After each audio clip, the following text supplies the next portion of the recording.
Attaché à une croix de bois, des cordes entaillant sa peau, un prêtre frêle regarde sereinement la foule chinoise qui l'entoure. Nous sommes en septembre 1840. Les soldats attendent l'ordre final. Le mandarin offre une dernière chance. Renoncez à votre foi, et vous serez libérés. Le missionnaire répond d'une voix ferme. Je suis chrétien, je meurs heureux pour le Christ. Comment un petit paysan de France est-il arrivé ici, sur le point de mourir à l'autre bout du monde? Voici l'histoire extraordinaire de Saint Jean-Gabriel Perboire, l'homme qui a choisi la croix. Le vent soufflait glacial sur les montagnes du Hubei, portant avec lui l'odeur de la terre humide et l'écho lointain de voix priant en secret. C'était en septembre 1840, et dans les terres lointaines de la Chine impériale, où le christianisme était considéré comme un crime et les missionnaires étrangers chassés comme des ennemis de l'État, un homme chétif, aux yeux fatigués mais sereins, marchait vers son destin final. Ses mains étaient liées par d'épaisses cordes qui coupèrent sa peau. Ses pieds nus saignaient sur la terre dure.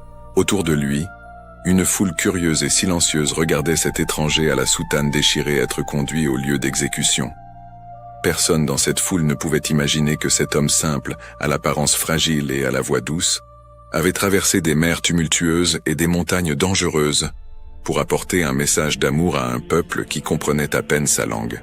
Personne ne pouvait prévoir que, des décennies plus tard, sa mort silencieuse en ce jour de septembre deviendrait un symbole de fidélité absolue à l'Évangile, et que son nom résonnerait à travers les siècles comme un exemple de courage doux et de don total de soi. C'était Jean-Gabriel Perboire, un fils de la France rurale qui allait devenir le premier prêtre lazariste à verser son sang en terre chinoise. Un homme qui a choisi la croix non pas comme un fardeau, mais comme un chemin. Un missionnaire qui a transformé sa vie entière en une offrande silencieuse à Dieu. L'histoire commence bien avant ce jour fatidique, dans un endroit complètement différent. Loin des montagnes chinoises, sur les collines verdoyantes du sud de la France, où les cloches des églises sonnaient à l'aube et où les familles paysannes travaillèrent la terre de leurs mains calleuses par le labeur quotidien. C'est là, dans un petit village appelé Le Puech, qu'est né en 1802 un enfant destiné à un martyre glorieux. Mais comment un enfant né dans la simplicité d'une famille française en viendrait-il à mourir attaché à une croix à l'autre bout du monde? Comment un garçon qui jouait dans les vignes et courait à travers les champs sous le soleil doré de l'Occitanie finirait-il ses jours dans une prison sombre, entouré de gardes qui ne comprenaient ni sa langue ni sa foi? C'est une histoire de transformation profonde, d'appels divins et de réponses humaines, de rêves qui transcendent les frontières, et d'un amour si grand qu'il ne craint pas la mort. L'époque à laquelle Jean-Gabriel est né était une période de grande turbulence. La Révolution française avait ébranlé les structures de la société et l'Église catholique faisait face à de sévères persécutions. Les prêtres étaient pourchassés, les couvents fermés et la foi devait être vécue en secret. Mais c'est précisément dans ce contexte d'épreuve que des familles comme celle des Perboire ont maintenu allumée la flamme de la foi, transmettant à leurs enfants les valeurs chrétiennes avec une détermination redoublée. Le petit Jean-Gabriel a grandi en respirant cette atmosphère de foi résiliente. Dès son plus jeune âge, il observait ses parents prier le chapelet tous les soirs, voyait sa mère enseigner le catéchisme à ses frères, voyait son père partir avant l'aube pour travailler dans les champs, remerciant toujours Dieu pour le pain quotidien. C'était une vie simple mais remplie de dignité et de sens. Les Perboire n'étaient pas riches en biens matériels, mais ils possédaient une richesse spirituelle qu'aucune révolution ne pouvait confisquer. Les après-midi d'été, lorsque le soleil commençait à descendre à l'horizon, teintant le ciel de tons orangés, Jean-Gabriel aimait s'asseoir sous un vieil arbre près de la maison et contempler les nuages qui passaient lentement. Déjà là, encore enfant, il sentait quelque chose de différent pulser dans son cœur. Une inquiétude sainte. Un désir de servir qu'il ne savait pas encore nommer, mais qui l'accompagnait comme une ombre bienveillante. Les voisins commentaient ce garçon calme et pensif.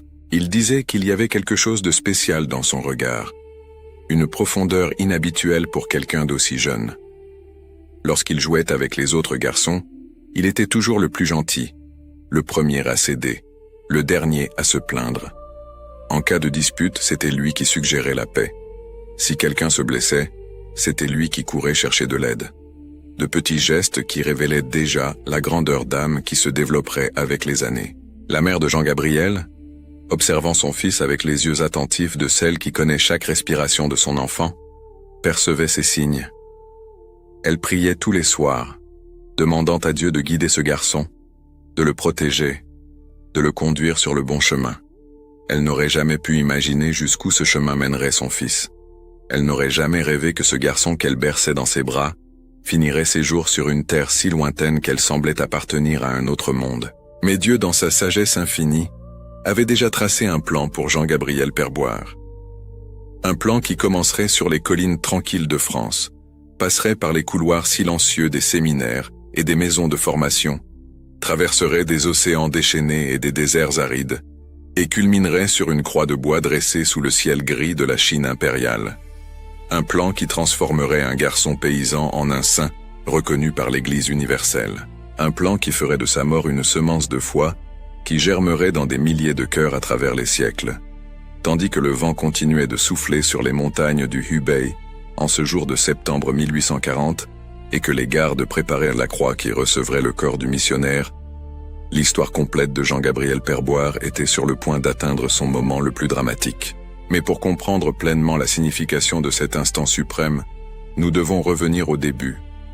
Nous devons marcher avec lui dès ses premiers pas, accompagner chaque choix, ressentir chaque épreuve, et comprendre comment la grâce de Dieu a façonné ce cœur humble jusqu'à le transformer en demeure parfaite de l'amour divin.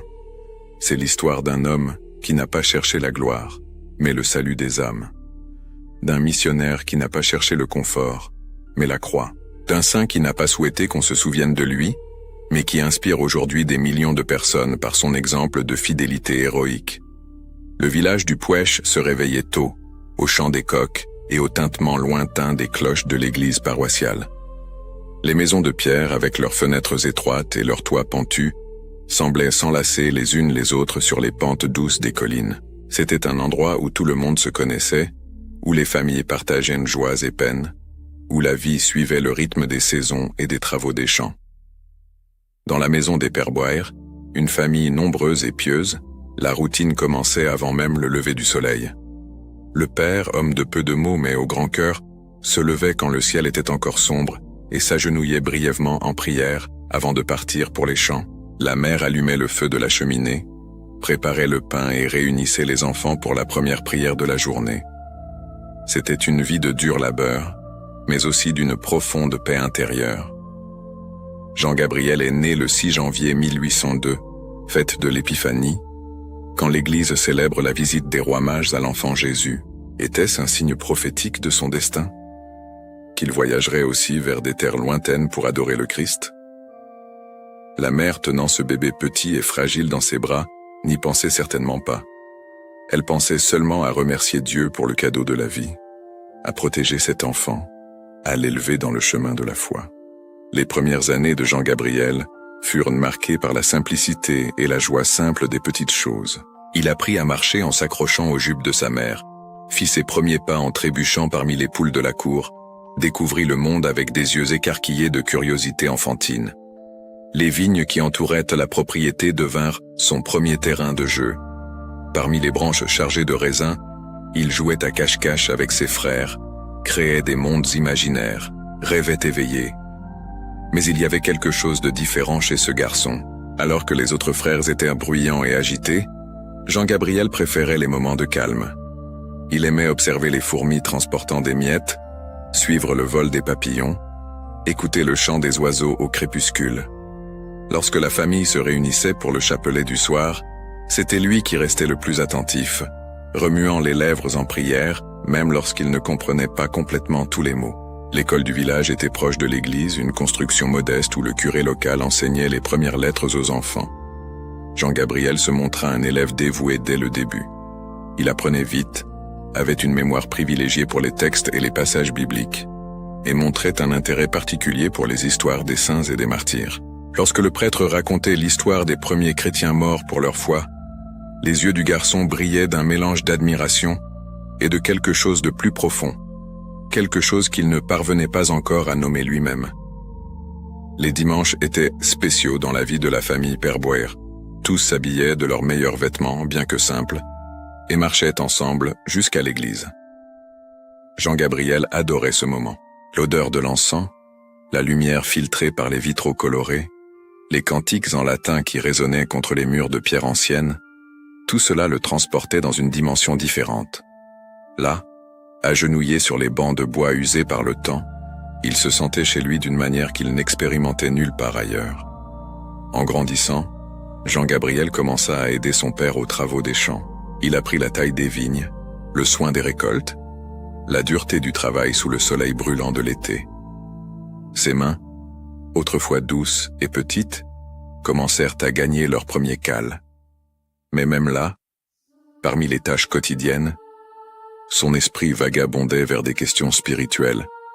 Tandis qu'il désherbait la terre ou portait des paniers de raisins, il priait mentalement, conversait avec Dieu en silence, offrait ses petits sacrifices pour le salut des âmes.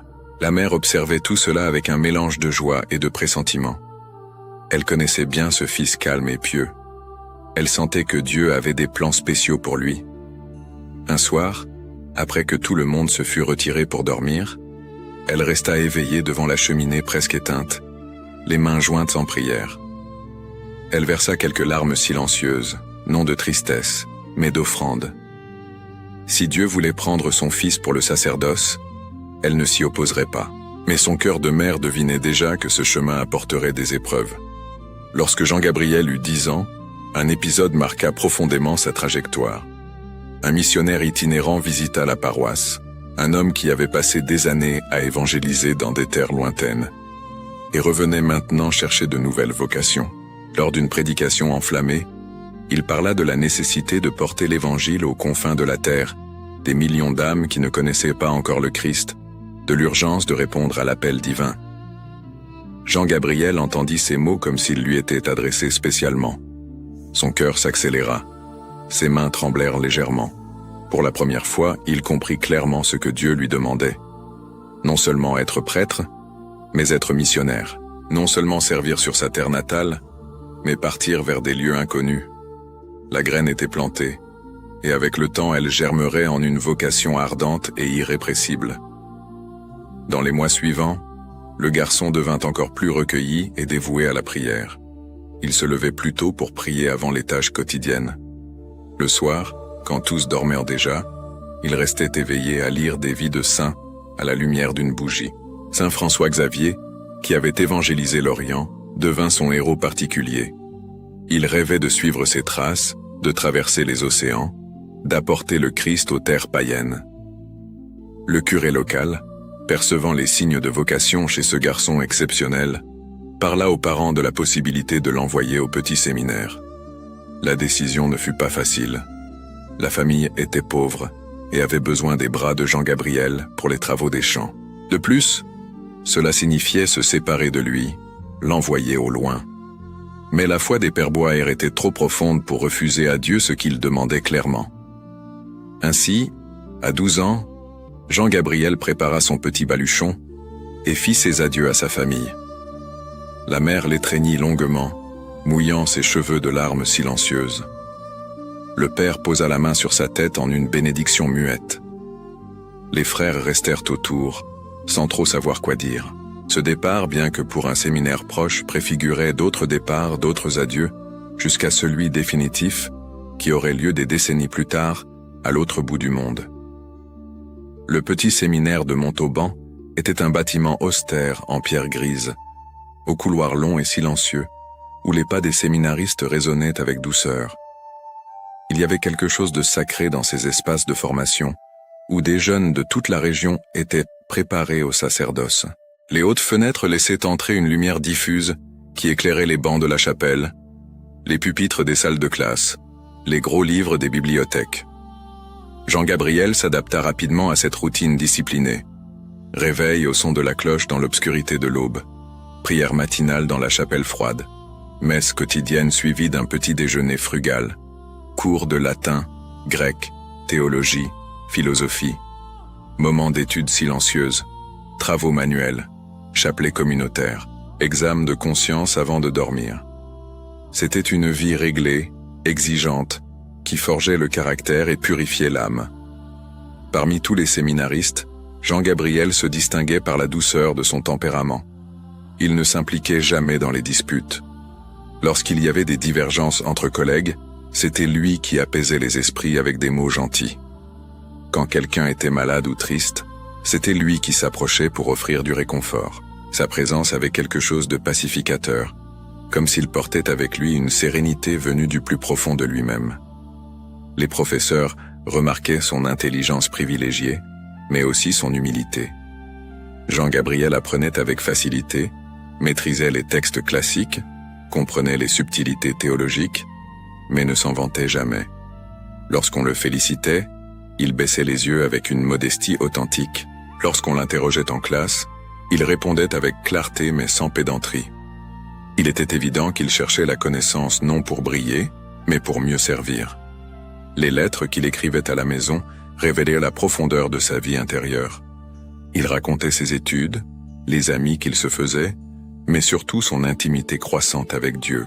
Il décrivait de longues heures passées devant le Saint-Sacrement, des conversations silencieuses avec Jésus présent dans l'Eucharistie, des moments de consolation spirituelle qui l'emplissaient d'une paix indescriptible. La famille gardait ces lettres comme un trésor, les relisant à la lumière de la cheminée lors des froides nuits d'hiver. Les années de formation de base passèrent. Jean-Gabriel grandit en stature et en sagesse, comme le Christ lui-même dans sa jeunesse. Son corps resta frêle, mais gagna la résistance propre à ceux qui se disciplinent. Sa voix resta douce, mais acquit la fermeté de celui qui connaît la vérité. Son regard garda sa douceur, mais développa la profondeur de celui qui contemple les réalités éternelles. Lorsque vint le moment de choisir une congrégation religieuse, Jean-Gabriel n'eut aucun doute. Il voulait entrer dans la congrégation de la mission, les Lazaristes, fondée par saint Vincent de Paul. Ce saint français qui avait consacré sa vie aux pauvres, aux malades, aux abandonnés, était pour lui le modèle parfait du prêtre. Les Lazaristes combinaient vie contemplative et action missionnaire, formation intellectuelle solide et service concret aux plus démunis. C'était exactement ce que Jean-Gabriel cherchait. En 1818, à 16 ans, il entra au noviciat à Paris. La capitale française était alors une ville en reconstruction, après les tumultes révolutionnaires. Les blessures de la persécution religieuse étaient encore fraîches. Églises détruites, couvents en ruine, mémoire douloureuse de prêtres guillotinés et de religieux exilés. Mais c'était aussi un temps de renaissance. Les vocations fleurissaient à nouveau. Les ordres religieux se réorganisaient. La foi, éprouvée par le feu de la tribulation, émergeait plus forte. Le noviciat fut une période d'intense purification spirituelle. Jean-Gabriel plongea profondément dans la spiritualité vincentienne, apprenant à voir le Christ dans les pauvres, à servir avec humilité, à faire de sa propre vie une oblation continue. Les vœux religieux qu'il allait prononcer, pauvreté, chasteté et obéissance, n'étaient pas pour lui de lourds fardeaux, mais des ailes qui le libéreraient pour voler plus haut dans l'amour de Dieu. Durant ces années, son désir missionnaire commença à prendre une forme plus définie. Il lisait avidement les récits de missionnaires travaillant en Chine, en Inde, en Afrique. Il étudiait des cartes, apprenait sur les différentes cultures, rêvait du jour où il pourrait partir. Mais il apprenait aussi la patience, à attendre le temps de Dieu, à se préparer adéquatement pour une mission aussi exigeante. En 1825, Jean-Gabriel fut ordonné prêtre. Le jour de l'ordination fut une joie immense, mais aussi une responsabilité écrasante. Lorsque l'évêque imposa les mains sur sa tête, lorsqu'il prononça les paroles sacramentelles qui le configuraient éternellement au Christ prêtre, Jean-Gabriel sentit le poids et la gloire de ce moment. Désormais, ses mains consacrées pourraient transformer le pain et le vin en corps et sang du Christ. Ses lèvres pourraient absoudre les péchés. Sa vie devrait être totalement livrée au service du royaume. Les années suivantes furent celles d'un travail intense en France. Jean-Gabriel fut désigné pour enseigner dans des séminaires, former de jeunes candidats au sacerdoce, prêcher des missions populaires dans les villages. Il se découvrit un don pour l'enseignement. Sa patience, la clarté de ses explications et son intérêt sincère pour les élèves faisaient de lui un professeur aimé. Mais même s'il se consacrait à ses tâches, l'appel missionnaire continuait de brûler dans son cœur comme une braise vive. Un soir, Agenouillé dans la chapelle vide après une longue journée de travail, Jean-Gabriel déversa son cœur devant Dieu. Il ne s'agissait pas d'insatisfaction quant à ce qu'il faisait. Il aimait ses élèves, appréciait l'enseignement, reconnaissait l'importance de ce travail. Mais il sentait que Dieu l'appelait à quelque chose de plus, vers des terres lointaines, vers des peuples qui ne connaissaient pas encore l'Évangile. Il s'offrit complètement, sans réserve. Si Dieu voulait l'envoyer aux confins de la terre, il irait. S'il voulait qu'il reste en France, il accepterait. Il demandait seulement la clarté du discernement. La réponse viendrait, mais pas immédiatement. Dieu, dans sa pédagogie divine, préparait Jean-Gabriel à travers les épreuves quotidiennes, le façonnant comme le potier façonne l'argile, le fortifiant pour les défis à venir. Chaque cours donné avec patience était un entraînement pour de futures catéchèses en terre païenne. Chaque conflit résolu avec douceur était une préparation pour affronter les persécutions futures. Chaque heure de prière dans la solitude était une provision de force pour les moments de tribulation extrême. Et puis, en 1835, arriva la nouvelle qui changerait tout. La congrégation de la mission avait besoin de volontaires pour la Chine. L'Empire chinois avait officiellement interdit le christianisme, le considérant comme une religion étrangère dangereuse. Les missionnaires étaient là persécutés, emprisonnés, exécutés. Mais justement pour cela, les chrétiens chinois, petits troupeaux fidèles au milieu d'immenses difficultés, avaient désespérément besoin de prêtres courageux prêts à tout risquer pour les servir. Lorsque Jean-Gabriel apprit ce besoin, son cœur bondit. C'était l'appel qu'il attendait depuis si longtemps. Sans hésiter, il se présenta comme volontaire. Les supérieurs, connaissant sa compétence comme professeur et formateur, hésitèrent initialement. Ce serait une grande perte de l'envoyer si loin. Mais voyant la détermination sereine dans ses yeux, la paix profonde qui émanait de sa décision, ils comprirent que c'était la volonté de Dieu. L'autorisation arriva. Jean-Gabriel Perboire partirait pour la Chine. Il serait missionnaire sur les terres de l'Empire céleste, où des millions d'âmes attendèrent l'Évangile, et où le martyre était une possibilité concrète et proche. Il avait 33 ans, le même âge que le Christ lorsqu'il consumma sa mission sur la croix. Était-ce une simple coïncidence? Les préparatifs du voyage prirent des mois. Il ne s'agissait pas d'un simple déplacement, mais d'une véritable expédition vers l'autre bout du monde. En 1835, il n'y avait ni avions ni navires à vapeur rapide. Le voyage de la France à la Chine prendrait non pas des jours ou des semaines, mais de nombreux mois de navigation périlleuse, d'escales dans des ports exotiques, de traversées terrestres à travers des régions inhospitalières. Jean-Gabriel passa les dernières semaines en France à faire ses adieux. Il visita sa famille au Puech pour la dernière fois. La mère, maintenant âgée et courbée par les années de travail, étreignit son fils avec une force immense, comme si elle voulait le graver physiquement dans sa mémoire. Elle savait qu'elle ne le reverrait pas dans cette vie. Le père, toujours homme de peu de mots, posa simplement les mains sur les épaules de son fils et dit « Va avec Dieu, mon fils, rends-nous fiers. » Les frères se rassemblèrent autour, certains pleurant ouvertement, d'autres essayant de garder leur calme. Cet adieu fut déchirant. Jean-Gabriel savait qu'il laissait derrière lui tout ce qui lui était familier et cher. Les collines où il avait joué enfant, l'église où il avait été baptisé, les visages aimés de ses proches et amis. Il laissait aussi la sécurité, le confort, la prévisibilité. Il partait vers l'inconnu, le dangereux, peut-être le martyr. Mais son cœur était en paix. Il savait qu'il obéissait à l'appel divin, et cela suffisait. En mars 1835, Jean-Gabriel embarqua au port du Havre sur un navire qui l'emmènerait d'abord jusqu'en Afrique, puis autour du cap de Bonne-Espérance, à travers l'océan Indien, jusqu'à finalement atteindre la côte chinoise. L'embarcation était grande mais inconfortable, tanguait violemment avec les vagues, grinçait de façon effrayante pendant les tempêtes. Les cabines étaient minuscules et étouffantes. La nourriture, rare et de qualité douteuse. Les conditions d'hygiène, précaires. Durant la longue traversée maritime, Jean-Gabriel expérimenta toutes les épreuves imaginables. Un mal de mer terrible qui le laissait prostré pendant des jours. Des tempêtes effrayantes qui faisaient apparaître le navire comme un jouet entre les mains de géants furieux.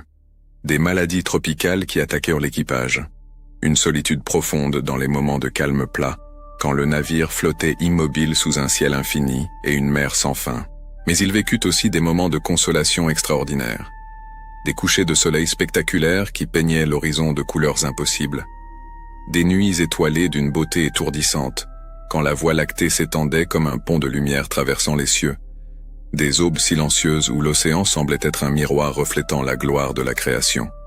Dans ces moments-là, priant sur le pont vide, Jean-Gabriel sentait la présence de Dieu de manière presque palpable. Il passa des mois sur ce navire. Des mois d'épreuves physiques, mais aussi de profonde croissance spirituelle. Il avait du temps en abondance pour la prière, pour la méditation, pour se préparer intérieurement à la mission qui l'attendait. Il lisait et relisait le Nouveau Testament, particulièrement les passages sur le martyre des apôtres.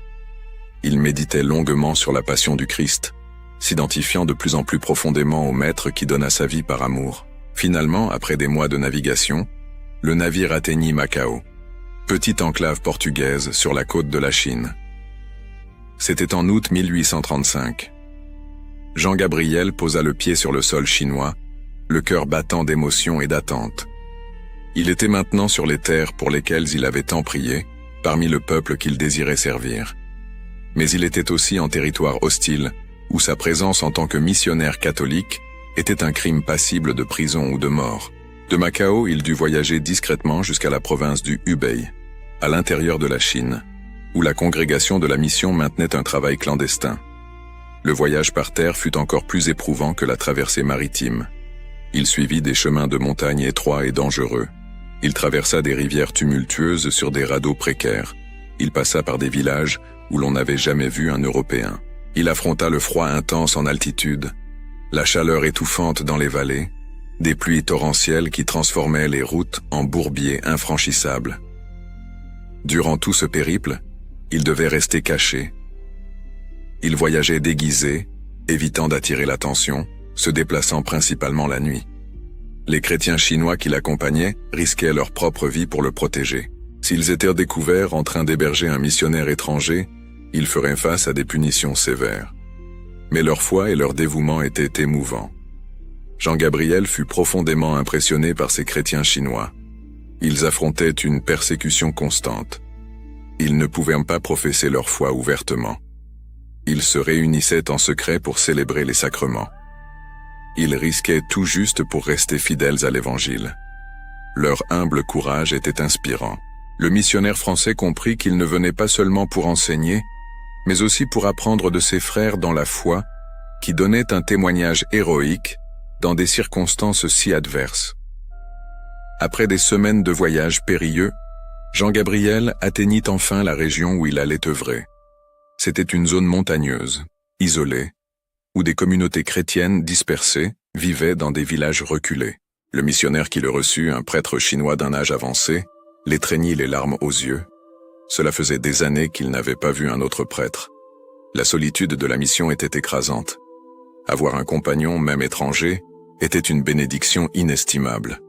Commençait alors la véritable mission de Jean-Gabriel Perboire. Les mois de préparation, les années de formation, le long voyage, tout cela n'avait été qu'un prologue. Maintenant s'ouvrait le chapitre principal de son histoire, celui qui le conduirait à la sainteté à travers le service désintéressé et, finalement, le martyre glorieux. Les premiers défis que Jean-Gabriel affronta en Chine ne furent pas physiques, mais culturels et linguistiques.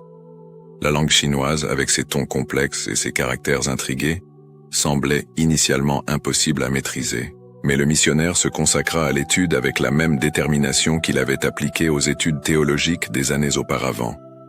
Il se levait avant l'aube pour pratiquer les tons. Il passait des heures à copier des caractères.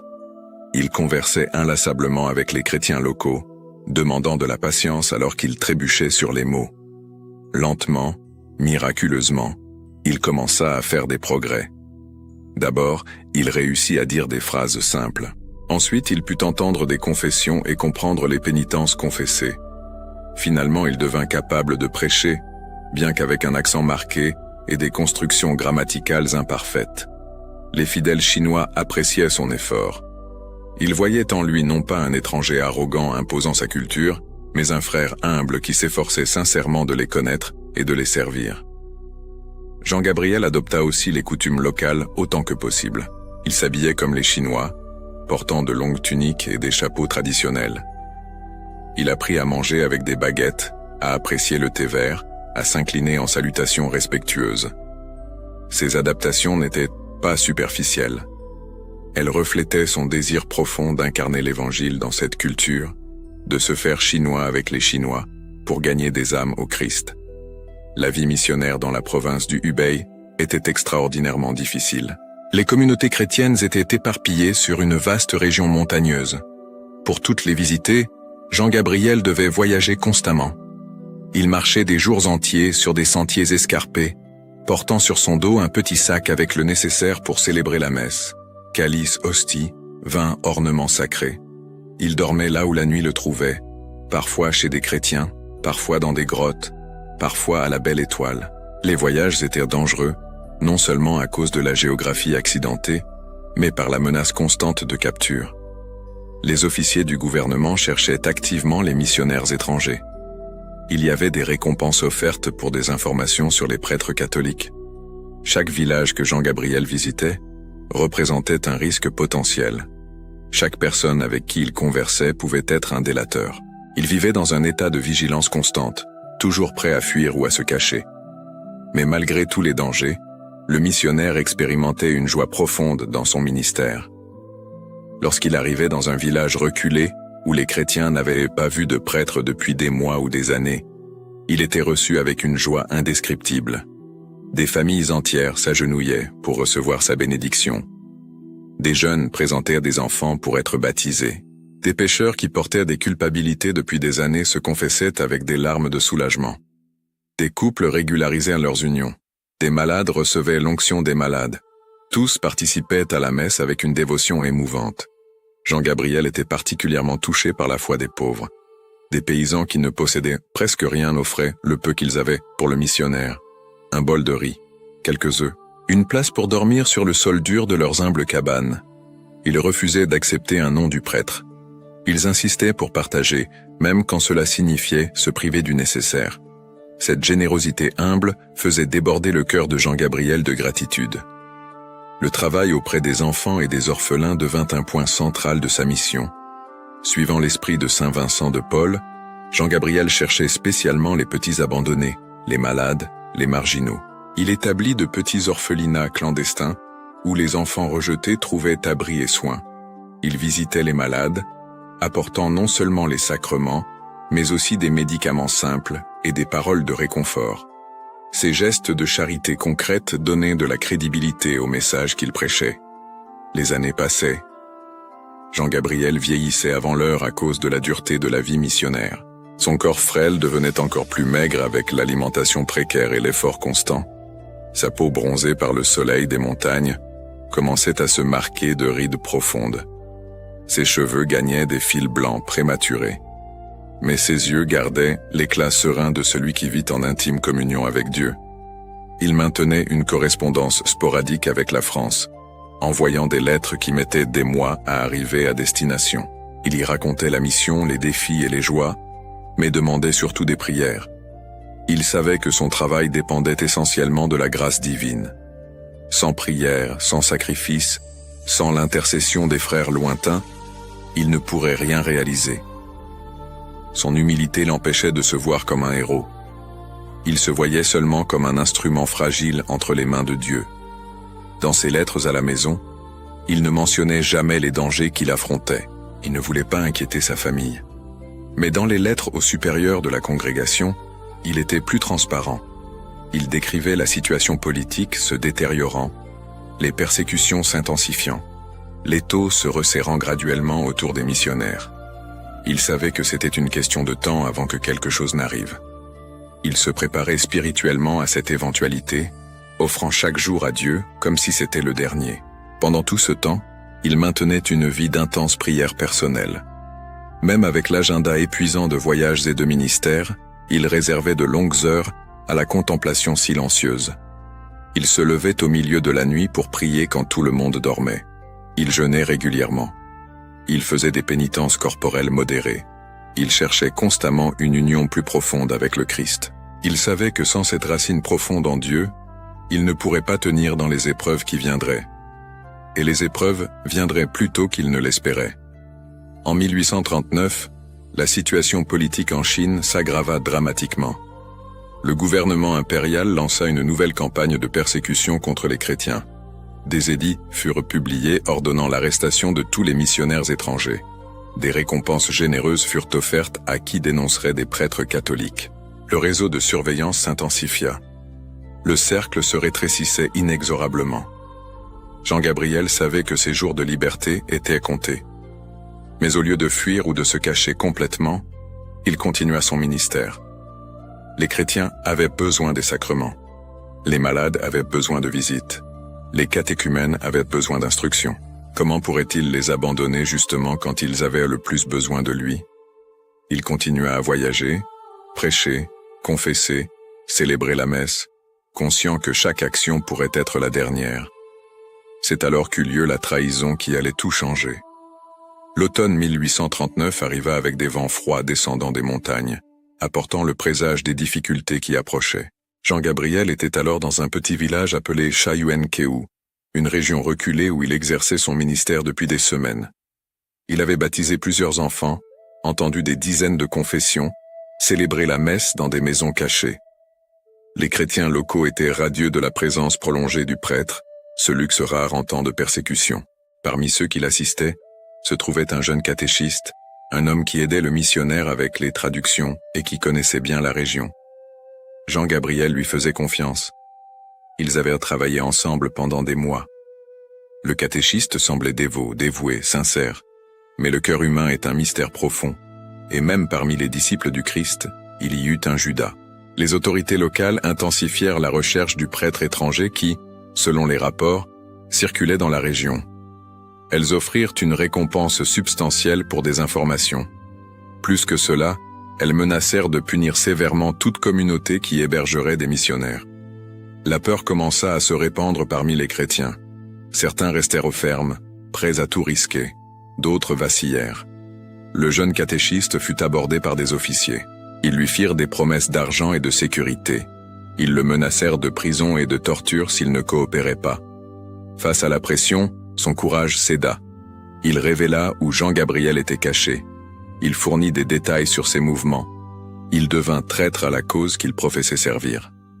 À l'aube du 15 septembre 1839, un groupe de soldats encercla discrètement la maison où dormait Jean-Gabriel. Le missionnaire se réveilla au bruit de bottes lourdes sur le sol de terre battue, de voix âpres donnant des ordres, au cliquetis des armes.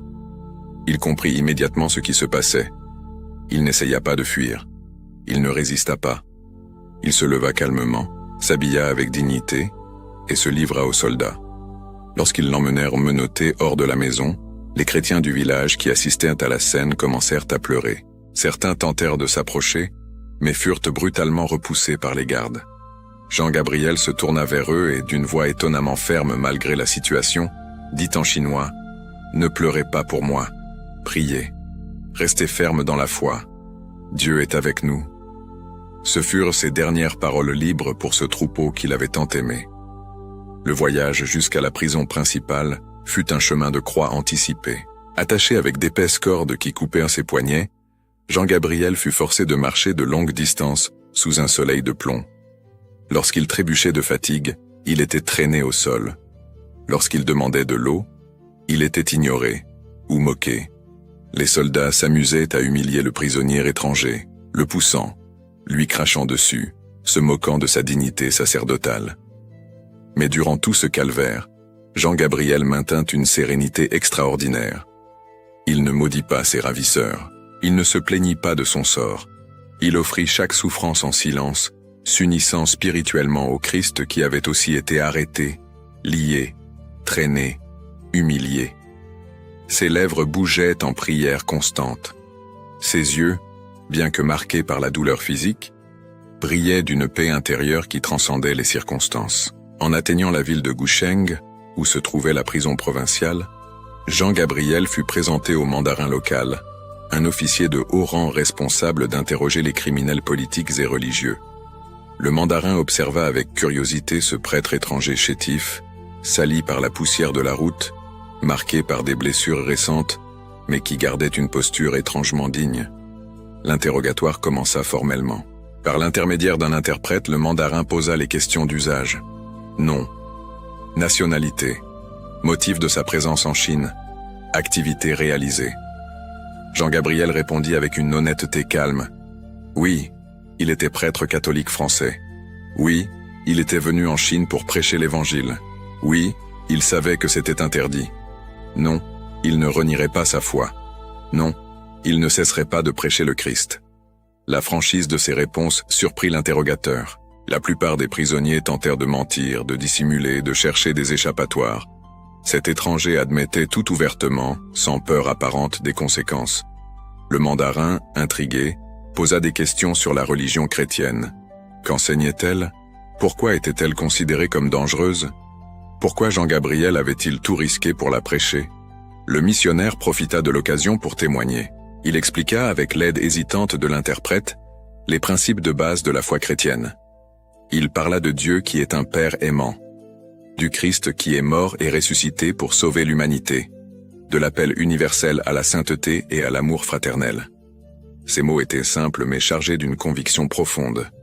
Le mandarin écouta avec une expression indéchiffrable. Lorsque Jean-Gabriel termina, il y eut un long silence. Ensuite, l'officier dit quelque chose en chinois que l'interprète traduisit. « Vous semblez être un homme sincère, mais vous enseignez des doctrines interdites. Si vous renoncez à cette religion étrangère, vous pouvez être libéré. Si vous persistez, vous serez sévèrement puni. » La réponse de Jean-Gabriel fut immédiate et ferme. « Je préfère mourir que de renier mon Dieu. » Il n'y avait pas d'hésitation dans sa voix, pas de doute dans ses yeux. Le mandarin hocha la tête comme s'il attendait déjà cette réponse. Il ordonna que le prisonnier soit ramené en cellule. L'interrogatoire était clos, pour le moment. La prison où Jean-Gabriel fut confiné était un lieu d'horreur indescriptible. Des cellules humides et sombres, infestées de rats et d'insectes. Un sol de terre battu couvert de paille pourrie. Des murs de pierre d'où s'écoulait une eau fétide. Un air vicié, presque irrespirable, chargé d'odeurs d'excréments et de décomposition. Là étaient jetés criminels de droit commun, prisonniers politiques et occasionnellement des chrétiens capturés. Jean-Gabriel fut enchaîné par les chevilles à une lourde barre de fer fichée dans le sol. Les chaînes étaient trop courtes pour lui permettre de se tenir complètement debout ou de s'allonger confortablement. Il devait rester accroupi ou dans des positions douloureusement inconfortables. La nourriture, quand elle venait, consistait en un bol de riz rance avec de l'eau sale. Les gardes la jetèrent par terre comme s'ils nourrissaient un animal. Mais ce fut justement dans cet enfer terrestre que la sainteté de Jean-Gabriel brilla avec une intensité extraordinaire.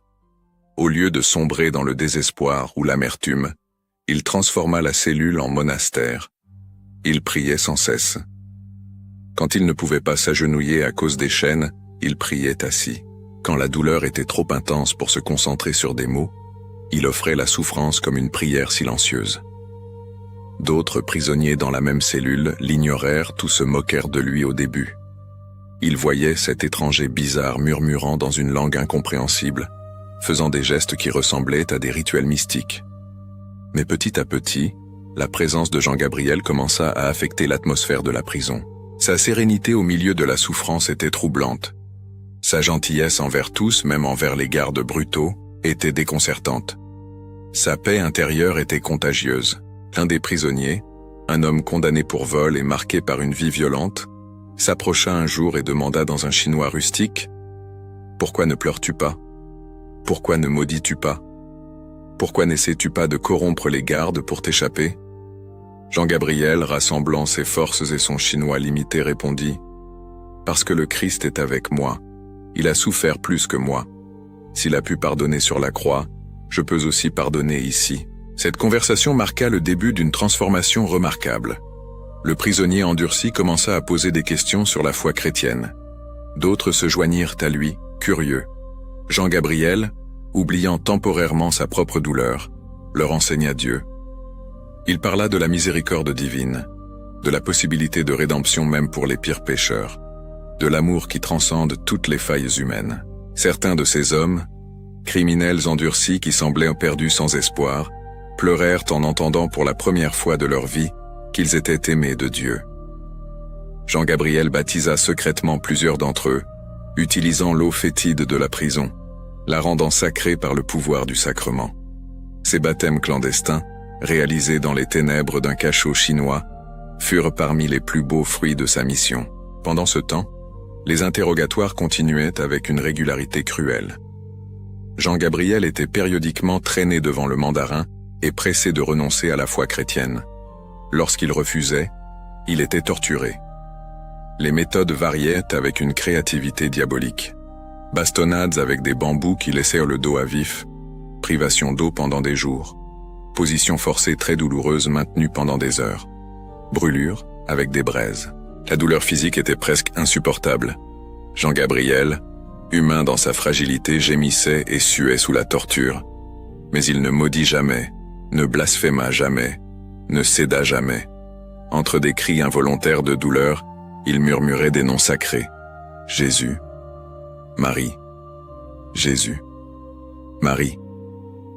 Il s'accrochait à ces noms comme un naufragé s'accroche à une planche de bois dans une mer tempétueuse. Les tortionnaires étaient frustrés et, étrangement, certains même impressionnés. Ils avaient brisé des hommes bien plus forts avec moins de torture. Ce prêtre chétif semblait posséder un réservoir inépuisable de résistance spirituelle. L'un des gardes commenta une fois à un autre, « Il y a quelque chose de différent chez cet étranger.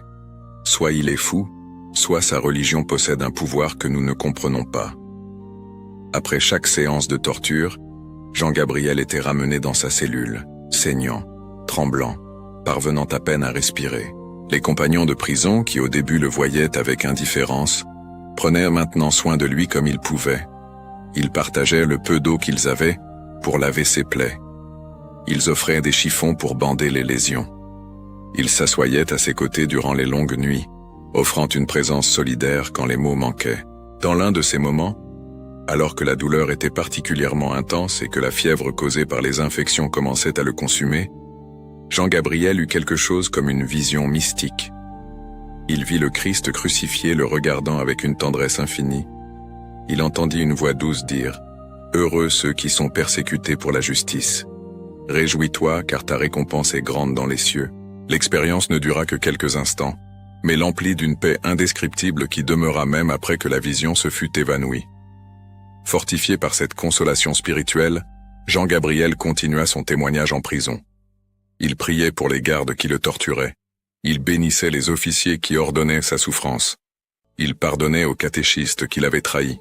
Il offrait chaque moment de douleur pour la conversion de la Chine, pour la persévérance des chrétiens chinois, pour la sanctification de l'Église universelle. Des mois passèrent dans cette captivité horrible. L'hiver arriva, apportant un froid coupant qui pénétrait les murs humides de la prison. Jean-Gabriel n'avait pas de vêtements chauds adéquats. Il tremblait de façon incontrôlable durant les nuits glaciales, ses dents claquant avec violence. Les doigts des mains et des pieds engourdis par le froid extrême. Des maladies respiratoires l'attaquèrent. Une toux persistante secouait son corps affaibli. Du sang tachait parfois ses lèvres après des crises particulièrement violentes. Physiquement, il était détruit. Son corps frêle était devenu squelettique. Les os saillaient sous une peau pâle couverte de plaies mal cicatrisées. Cheveux et barbe poussaient sauvages et sales. Ses vêtements s'étaient transformés en haillons immondes. Il sentait mauvais à cause de l'impossibilité d'hygiène de base. Il ressemblait à un mendiant mourant plus qu'à un prêtre. Mais spirituellement, il était plus vivant que jamais. Son union avec Dieu avait atteint des profondeurs mystiques. Il vivait dans un état presque continu de prière contemplative. Même lorsqu'il était conscient de la souffrance physique, une partie de son âme restait ancrée dans une paix transcendante. Il expérimentait le paradoxe chrétien décrit par les saints, une joie profonde coexistant avec une douleur intense, une espérance radieuse brillant au milieu de la souffrance obscure. Ce fut durant cette période que Jean-Gabriel comprit pleinement le sens de sa vocation missionnaire. Il était venu en Chine non seulement pour baptiser et prêcher, bien que cela fût important. Il était venu principalement pour témoigner du Christ à travers sa propre vie et, si nécessaire, à travers la mort. Sa prison et sa souffrance n'étaient pas un échec de sa mission, mais son couronnement. Il accomplissait littéralement l'appel du Christ. « Si quelqu'un veut me suivre, qu'il prenne sa croix et qu'il me suive. Les autorités, réalisant que la torture ne briserait pas cet homme, changèrent de tactique. Ils tentèrent la corruption. Ils lui promirent la liberté, un billet de retour pour la France, de l'argent, s'il signait simplement un document reniant la foi chrétienne. Jean-Gabriel refusa sans hésitation. Ils tentèrent la manipulation émotionnelle, lui montrant une lettre falsifiée soi-disant de ses supérieurs, lui ordonnant de se rétracter. Il reconnut la fraude immédiatement. Finalement, les autorités conclurent que ce prêtre étranger ne céderait jamais. Ils décidèrent alors d'en faire un exemple public. S'ils ne pouvaient briser sa foi, ils utiliseraient sa mort pour intimider d'autres chrétiens. Ils prépareraient une exécution spectaculaire qui servirait d'avertissement à tous ceux qui oseraient suivre la religion interdite. La sentence fut prononcée formellement. Jean-Gabriel Perboire serait exécuté par strangulation, méthode réservée aux pires criminels dans le système judiciaire chinois de l'époque. L'exécution serait publique, dans un lieu visible, pour maximiser l'effet intimidant. La date fut fixée. Le 11 septembre 1840, exactement un an après sa capture. Lorsqu'il apprit la sentence, Jean-Gabriel ne montra pas de peur. Au contraire, il ressentit un étrange soulagement. L'incertitude était terminée. Il savait maintenant exactement ce qu'il attendait. Il pouvait se préparer consciemment pour le moment final, offrir sa mort comme sacrifice définitif. Il remercia Dieu pour la grâce du martyr, d'être considéré digne de mourir pour le Christ. Les derniers jours en prison furent des adieux sereins. Jean-Gabriel conversa longuement avec ses compagnons de cellule, les bénit, les encouragea à persévérer dans la foi qu'ils avaient embrassée. Certains pleuraient ouvertement, sachant qu'ils perdraient cet homme extraordinaire qui avait apporté la lumière dans les ténèbres de leur prison. Il les consolait, rappelant que la mort ne serait pas une fin, mais le début de la vie éternelle. La veille de l'exécution, Jean-Gabriel demanda à rester seul quelques heures. Il avait besoin de ce temps pour une prière finale, pour préparer son âme à la rencontre définitive avec Dieu. Il s'agenouilla sur la paille sale de la cellule, les chaînes tintant doucement, et plongea dans une profonde contemplation. Il revécut mentalement toute sa vie. L'enfance au Puech, la formation dans les séminaires, les années d'enseignement en France, le voyage vers la Chine, les mois de mission, la captivité et la torture. Tout prenait sens maintenant. Chaque événement, chaque épreuve, chaque joie avait été une préparation pour ce moment culminant. Dieu l'avait façonné patiemment, comme un artiste façonne un chef-d'œuvre, pour qu'il puisse affronter le martyre avec dignité et paix. Jean-Gabriel offrit tout à Dieu, ses souffrances, ses joies, sa vie entière. Il demanda seulement la force de ne pas faiblir au dernier moment, de mourir avec un témoignage clair de foi. Tandis qu'il priait, il ressentit une profonde consolation mystique. Il sentit la présence de Marie, Mère de Dieu, à ses côtés. Il sentit la communion avec tous les martyrs qui l'avaient précédé à travers les siècles. Il sentit par-dessus tout l'amour du Christ l'enveloppant comme un manteau protecteur. Il n'était pas seul. Il n'avait jamais été seul. Et il ne serait pas seul demain, lorsqu'il marcherait vers l'échafaud. Il passa la nuit entière en prière. Lorsque le premier rayon de soleil pénétra par l'étroite fente du mur de la cellule, éclairant faiblement cet espace immonde, Jean-Gabriel se leva. Son visage, bien que marqué par la souffrance, brillait d'une lumière intérieure. Il était prêt. Le jour du martyre était arrivé. Le matin du 11 septembre 1840 se leva gris sur la ville de Gusheng. Des nuages lourds couvrirent le ciel, présage d'une pluie imminente. L'air était chargé, humide, presque étouffant. Sur la place centrale de la ville, une foule curieuse commençait déjà à se rassembler tôt. Des rumeurs couraient que le missionnaire étranger serait exécuté aujourd'hui. Le peuple, toujours avide de spectacles publics, affluait en masse. À la prison, les gardes vinrent rechercher Jean-Gabriel dès l'aube. Ils ôtèrent les chaînes qui le retenaient au sol depuis des mois, mais lièrent immédiatement ses mains dans le dos avec de grosses cordes. Ils placèrent sur lui une lourde pancarte en bois, pendue à son cou, sur laquelle était inscrit en caractères chinois son crime supposé, propagateur de religions perverses étrangères. Le missionnaire fut forcé de sortir de la cellule, clignant des yeux sous la lumière du jour qu'il n'avait pas vue depuis si longtemps.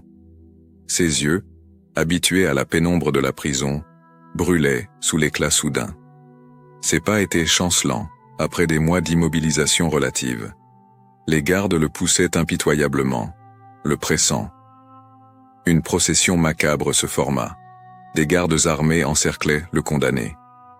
Des officiers à cheval suivaient derrière, supervisant. Un groupe de musiciens jouait des instruments stridents, annonçant à tous qu'une exécution était en cours.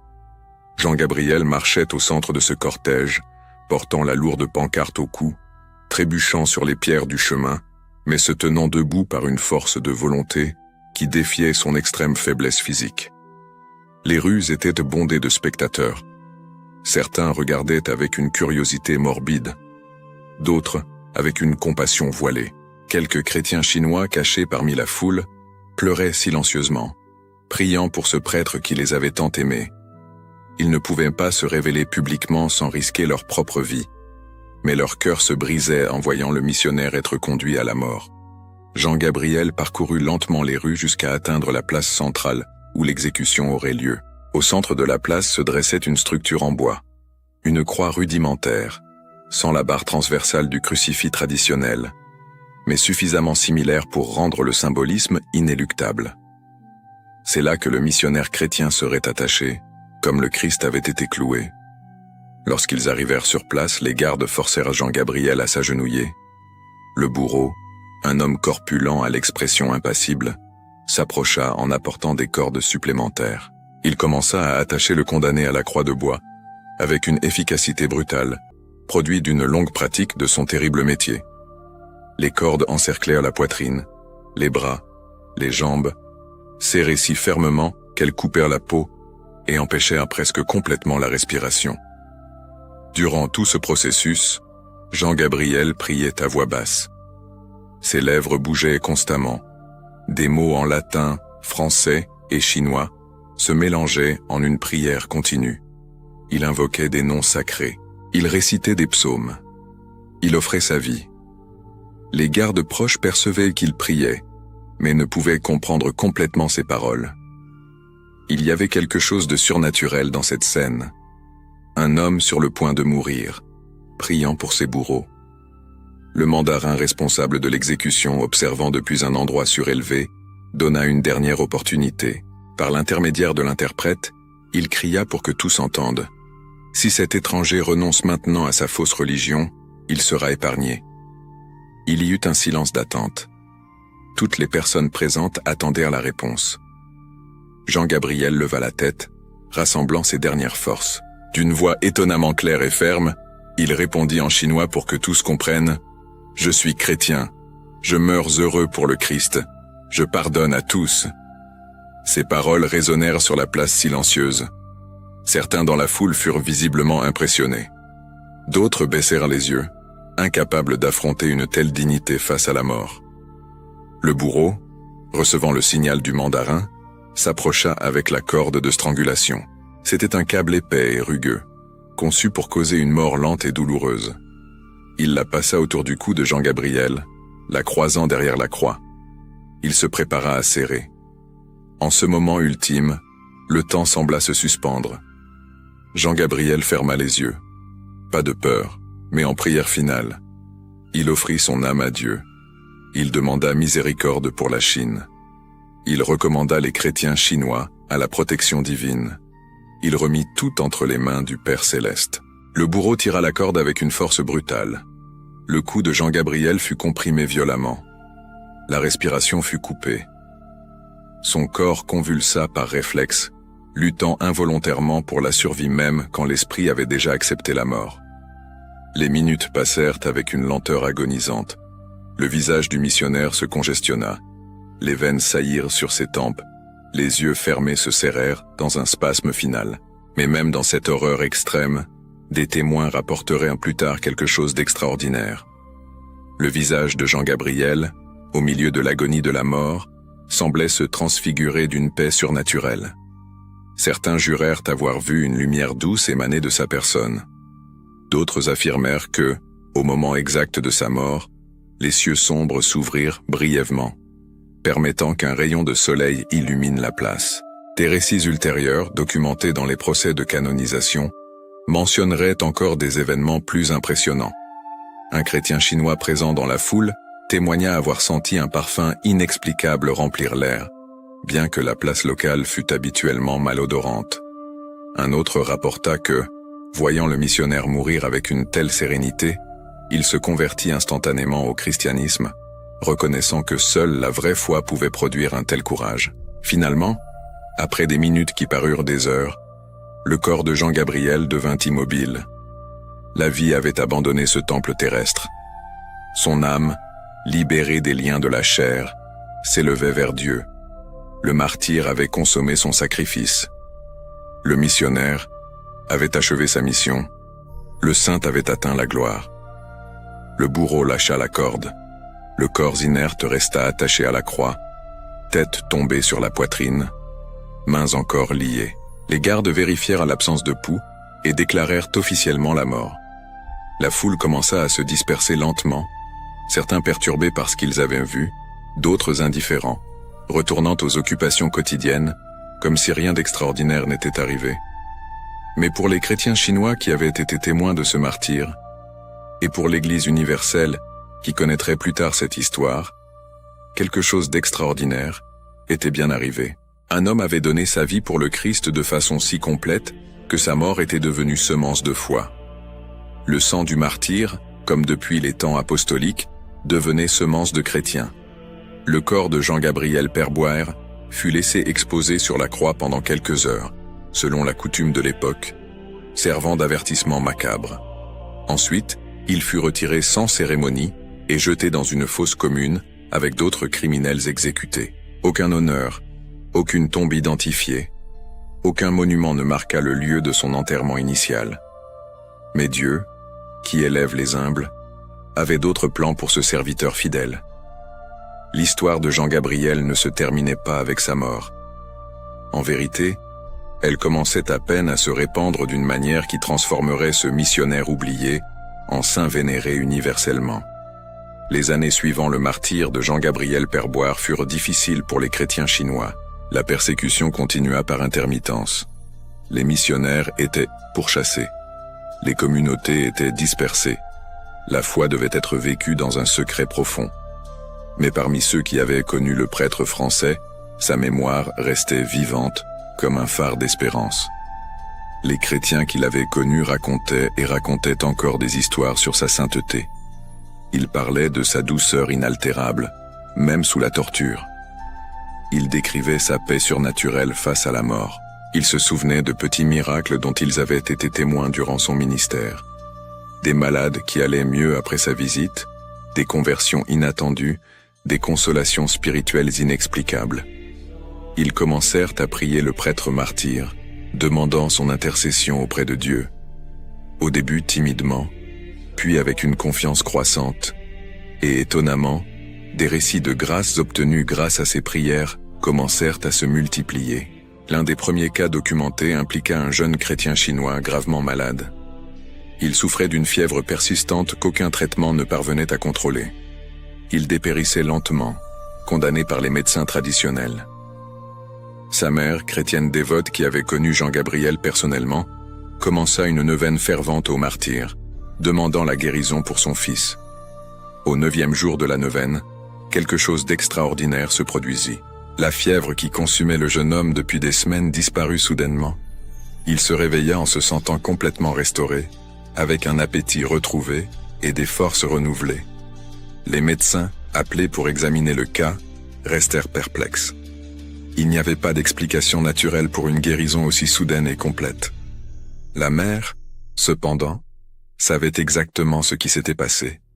Elle s'agenouilla en action de grâce, louant Dieu et remerciant l'intercession du prêtre martyr. Mais le miracle qui impacterait le plus le processus de canonisation eut lieu en France, des décennies après la mort de Jean-Gabriel. Il concernait un petit garçon français d'une famille catholique dévote qui avait subi un terrible accident. Il était tombé d'une grande hauteur, se fracturant le crâne. Les médecins furent catégoriques. Il n'y avait aucun espoir. Même s'il survivait, il resterait dans un état végétatif. La famille, désespérée, se souvint de Jean-Gabriel Perboire, enfant de la même région. Ils se réunirent autour du lit de l'enfant mourant et commencèrent à prier intensément, demandant l'intercession du martyr. Ils apportèrent une relique, un petit fragment de tissu qui avait appartenu au saint. Ils la placèrent révérencieusement sur la tête blessée de l'enfant. Durant 9 jours, ils maintinrent une veille de prière. Ils priaient le chapelet continuellement. Ils lisaient des passages de la vie du martyr. Ils imploraient son intercession. Le 9e jour, alors que les médecins préparaient déjà la famille au pire, le garçon ouvrit les yeux. Il commença à parler de manière cohérente. Dans les semaines suivantes, il récupéra complètement, sans aucune séquelle neurologique. Les médecins, certains athées, ne parvenaient pas à expliquer. Les examens montraient que le cerveau était sévèrement endommagé. Selon toute logique médicale, cette guérison était impossible, mais elle était arrivée. Et la famille l'attribuait sans équivoque à l'intercession de Jean-Gabriel Perboire. Ce cas passa par un examen rigoureux de la commission médicale du Vatican. Des spécialistes analysèrent exhaustivement les dossiers médicaux. Ils interrogèrent des témoins. Ils cherchèrent des explications alternatives. Ils conclurent finalement qu'il n'y avait pas d'explication naturelle à la guérison. C'était, selon la définition de l'Église, un miracle scientifiquement inexplicable. Un autre cas notable impliqua une religieuse qui souffrait d'une maladie dégénérative progressive. Elle perdait graduellement ses capacités motrices et cognitives. Les médecins prévoyaient une détérioration inévitable jusqu'à une mort prématurée. La sœur, connaissant l'histoire de Jean-Gabriel, commença à prier quotidiennement, demandant son intercession. Une nuit, durant une prière particulièrement fervente, elle ressentit une sensation de chaleur intense parcourant son corps. Le lendemain, les symptômes qui la tourmentèrent depuis des mois disparurent simplement. Des examens ultérieurs montrèrent que la maladie, auparavant en progression implacable, s'était arrêtée complètement. Des années plus tard, elle demeurait en bonne santé, vivant une vie religieuse pleine. Ces cas et d'autres documentés menèrent finalement à la béatification de Jean-Gabriel Perboire en 1889 par le pape Léon XIII et plus tard à sa canonisation en 1996 par le pape Jean-Paul II. L'Église reconnaissait officiellement que cet humble missionnaire français mort en terre lointaine était un véritable saint, modèle de vertu héroïque, intercesseur puissant auprès de Dieu. Mais au-delà des miracles formellement reconnus par l'Église, d'innombrables personnes à travers le monde rapportent des grâces et faveurs obtenues par l'intercession de Saint Jean-Gabriel. Guérison de maladies moins dramatiques, mais tout aussi importantes pour ceux qui souffrent. Conversion spirituelle. Vocation religieuse. Restauration de relations. Provision dans les besoins matériels. Paix au milieu des tribulations. Les missionnaires contemporains qui servent dans des circonstances difficiles, spécialement en Asie, prient fréquemment Saint Jean-Gabriel demandant courage et persévérance. Ils trouvent dans son histoire l'inspiration pour affronter leurs propres épreuves. Certains rapportent des expériences de consolation spirituelle profonde en méditant sur son martyre, comme si le saint intercédait spécialement pour ceux qui suivent ses traces sur le champ missionnaire. Les familles qui affrontent la persécution religieuse dans diverses parties du monde cherchent aussi son intercession. Elles trouvent dans l'histoire de Jean-Gabriel un modèle de fidélité inébranlable, même face à des menaces extrêmes. Son courage doux, sans fanfaronnade mais également sans vacillation, les inspire à rester fermes. Les miracles attribués à Saint Jean-Gabriel ne sont pas seulement des guérisons physiques spectaculaires, bien qu'elles existent, ce sont aussi des transformations spirituelles profondes, des cœurs endurcis qui s'ouvrent à la grâce, des vies déviées qui retournent sur le chemin, des vocations découvertes, des familles restaurées. Le saint continue sa mission évangélisatrice, maintenant depuis le ciel, touchant des vies par son intercession puissante. Autour de n'importe quel saint, particulièrement ceux qui ont vécu dans des terres lointaines et sont morts de martyrs dramatiques, surgissent inévitablement des histoires qui mêlent faits et imagination pieuse. Saint Jean-Gabriel Perboire ne fait pas exception. Au fil des années, spécialement parmi les communautés chrétiennes chinoises, se sont développées des légendes qui, bien que non vérifiables historiquement, révèlent la profonde vénération que le peuple simple nourrissait pour le martyr français. L'une des légendes les plus persistantes raconte des apparitions du saint à des chrétiens persécutés. Selon des récits transmis oralement à travers les générations, Jean Gabriel apparaîtrait dans les rêves de fidèles qui affrontaient de sévères épreuves, les encourageant à persévérer. Dans ses rêves, il portait une soutane blanche lumineuse et parlait un chinois parfait, chose qu'ironiquement il ne maîtrisa jamais complètement de son vivant. Ses paroles apportaient une paix inexplicable et un courage renouvelé. Un chrétien chinois faisant face à un interrogatoire brutal durant la persécution au XXe siècle, rapporta avoir rêvé d'un prêtre étranger inconnu la veille de sa torture. Dans le rêve, le prêtre tenait une croix et disait de manière répétée « Ne crains pas, le Christ est avec toi. La douleur passera mais la gloire demeurera éternellement. » Lorsque, des années plus tard, cet homme vit une image de Saint Jean Gabriel, il le reconnut immédiatement comme le prêtre de son rêve. Une autre légende populaire se réfère au lieu de l'exécution. On raconte que, au moment exact où Jean Gabriel mourut, une lumière mystérieuse et brillante aurait enveloppé la croix où il était attaché. Des témoins, même non chrétiens, auraient vu ce phénomène inexplicable. Certains, effrayés, s'enfuirent. D'autres, touchés par la grâce, se convertirent sur le champ. Des variations de cette légende ajoutent des détails supplémentaires. Certains disent que la lumière avait la forme d'une colombe, symbole de l'Esprit Saint. D'autres affirment que des rayons lumineux descendirent du ciel sombre, illuminant seulement le martyr, tandis que le reste de la place demeurait dans l'ombre. Bien qu'il soit impossible de vérifier historiquement ces allégations, elles révèlent comment l'imagination chrétienne, nourrie par la foi, cherchait à exprimer la conviction que quelque chose de sacré et surnaturel s'était produit à ce moment-là. Il y a aussi une légende sur la croix utilisée lors de l'exécution. Des récits populaires affirment que, après la mort du martyr, le bois aurait commencé à exhaler un parfum doux et inexplicable, comme oint d'huile précieuse. Les gardes qui touchèrent la croix auraient senti une chaleur étrange, qui les troubla profondément. L'un d'eux, selon la légende, se convertit secrètement au christianisme après cette expérience. Bien qu'il n'y ait pas de documentation fiable de ces événements, la légende persiste parmi les chrétiens chinois.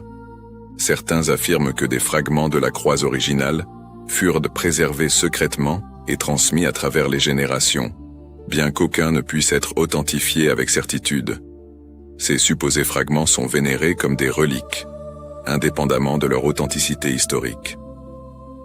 Une autre tradition pieuse raconte l'histoire du catéchiste qui trahit Jean Gabriel. Selon la légende, après avoir reçu la récompense promise par les autorités, l'homme fut consumé par un remords insupportable. Il ne parvenait pas à dormir, tourmenté par des cauchemars dans lesquels il voyait le visage serein du prêtre qu'il avait livré à la mort. Il tenta de dépenser l'argent de la trahison, mais rien ne lui apportait satisfaction. La légende continue en racontant que, lors d'une nuit particulièrement terrible, le traître eut une vision de Jean Gabriel. Mais au lieu d'accusation ou de condamnation, le martyr le regardait avec compassion et pardon. Il dit simplement « Je t'ai pardonné. Maintenant pardonne-toi toi-même et reviens au Christ. » Le catéchiste, selon l'histoire, se repentit profondément, confessa son péché, distribua tout l'argent de la trahison aux pauvres et passa le reste de sa vie à faire pénitence. Il n'y a pas de registres historiques confirmant cette fin rédemptrice pour le traître. Mais la légende révèle quelque chose d'important sur la façon dont la communauté chrétienne comprenait Jean Gabriel. Comme un homme de pardon total, qui même face à la plus grande trahison répondait avec miséricorde. Parmi les missionnaires lazaristes qui ont suivi les traces de Jean Gabriel en Chine, circule une histoire sur une protection surnaturelle. On raconte que des missionnaires en danger de mort, en invoquant le nom de Saint Jean Gabriel, expérimentaient une délivrance miraculeuse. Des gardes qui venaient les arrêter changeaient subitement de direction. Des délateurs oubliaient mystérieusement leurs intentions. Des portes de prison s'ouvraient inexplicablement. Un cas spécifique implique un prêtre lazariste durant la persécution des années 1950. Encerclé par des soldats communistes sur le point de le capturer, il pria avec ferveur Saint Jean Gabriel. Selon son témoignage, un brouillard dense et soudain enveloppa la zone, lui permettant de s'échapper sans être vu. Lorsque le brouillard se dissipa quelques minutes plus tard, les soldats confus ne parvinrent pas à le trouver. Il y a aussi des légendes sur la tombe originale de Jean Gabriel. Bien que son corps ait été jeté initialement dans une fosse commune, des chrétiens chinois auraient localisé l'endroit et, risquant leur vie, exhumé secrètement les restes. Selon la tradition, les os exhalaient un parfum doux. Ils furent alors réenterrés dans un lieu secret, connu seulement de quelques fidèles. Des décennies plus tard, lorsque le climat politique le permit, les restes furent à nouveau exhumés et finalement transférés en France, où ils reposent aujourd'hui. Durant tous ces transferts, des récits mentionnent des phénomènes inexplicables. Lumière vue sur la tombe, parfum sans source identifiable, guérison de personnes ayant touché le cercueil. Une autre catégorie de légendes implique des objets ayant appartenu aux saints. On dit que son bréviaire, livre de prières quotidiennes, fut préservé par des chrétiens chinois malgré la persécution. Ce livre aurait eu des propriétés miraculeuses, des malades qui touchaient ses pages allaient mieux, des pécheurs qui le lisaient se convertissaient, des affligés qui priaient avec lui trouvèrent la paix. De même, on raconte des histoires sur des fragments de sa soutane déchirée, distribués comme reliques parmi les fidèles. Des mères plaçaient ces fragments sur des enfants malades. Des missionnaires les portaient comme protection. Des chrétiens persécutés les cachaient comme des trésors précieux. D'innombrables grâces seraient attribuées au contact avec ces reliques. Il est important de noter que l'Église ne confirme pas officiellement la majorité de ces légendes. Il leur manque une documentation historique fiable.